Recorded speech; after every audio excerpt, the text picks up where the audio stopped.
నా లవాడ బీరా ఎంతదైనా బోధ ఎక్కనంటుంది. తాగి తాగి చచ్చిపోదామంటే సరైన మంది జిక్కలేదే. ఒరే ఏంద్ర కూడా తిరుమల కూడా అట్ట తాగుతున్నాడు నాయన. తాగి తాగి చచ్చిపోయే మార్గం ఉన్నదా? ఏం బాధ వచ్చింది వాడికి ఆ మార్గం తాగేదానికి?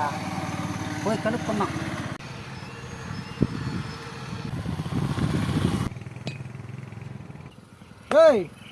ఏ తిరుమల ఏంద్రా ఎందుకురా మార్గం తాగుతున్నావురా? రే చచ్చిపోవాలా? చచ్చిపోతావా? చచ్చిపోతానంటే ఎవరు పట్టుకోరు కానీ చచ్చిపో. కానీ ఎందుకు చచ్చిపోతున్నావు ఒకసారి చెప్పేసి చచ్చిపోరా. నేను ఒక అమ్మాయిని లవ్ చేశాను. ఆ అమ్మాయి నన్ను వదిలేసి వేరే పెళ్లి చేసుకునింది. చచ్చిపోవాలని మందు అవుతున్నాను. నువ్వు సిన్సియర్గా లవ్ చేసినావు కానీ ఆ అమ్మాయి నిన్ను సిన్సియర్గా లవ్ చేయలేదురా. లవ్ చేసిన అమ్మాయి కోసం కన్నా తల్లిదండ్రులు మన బిడ్డ తాగి తాగి మార్గ అయిపోతున్నాడే, మన బిడ్డ జీవితం నాశనం అయిపోతున్నదని తల్లిదండ్రులు అక్కడ ఇంట్లో గోని ఏడుస్తున్నారా. నీకు తల్లిదండ్రుల కంటే అమ్మాయే ముఖ్యమైందరా. అమ్మాయే నిన్ను వదిలేసి వేరే వాళ్ళని పెళ్లి చేసుకున్నప్పుడు నువ్వెందుకురా బాధపడడం?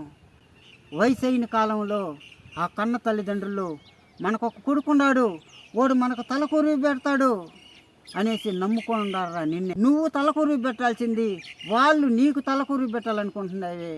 నీకు న్యాయమారా? నువ్వు తాగి తాగి చచ్చిపోతే వయసు అయిన కాలంలో ఆ తల్లిదండ్రులు ఎవరింటికాడ పోయి అడుక్కి తినాలరా? ఎవరు ఒక ముద్ద పెడతారా? అనాథల్లాగా అడుక్కొని బతకాలరా. అది నీ వల్లేరా.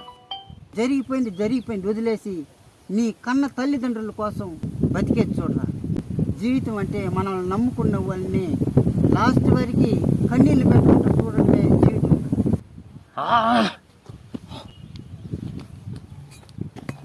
ఈరోజు సార్ మా కళ్ళు తెరిపించారు.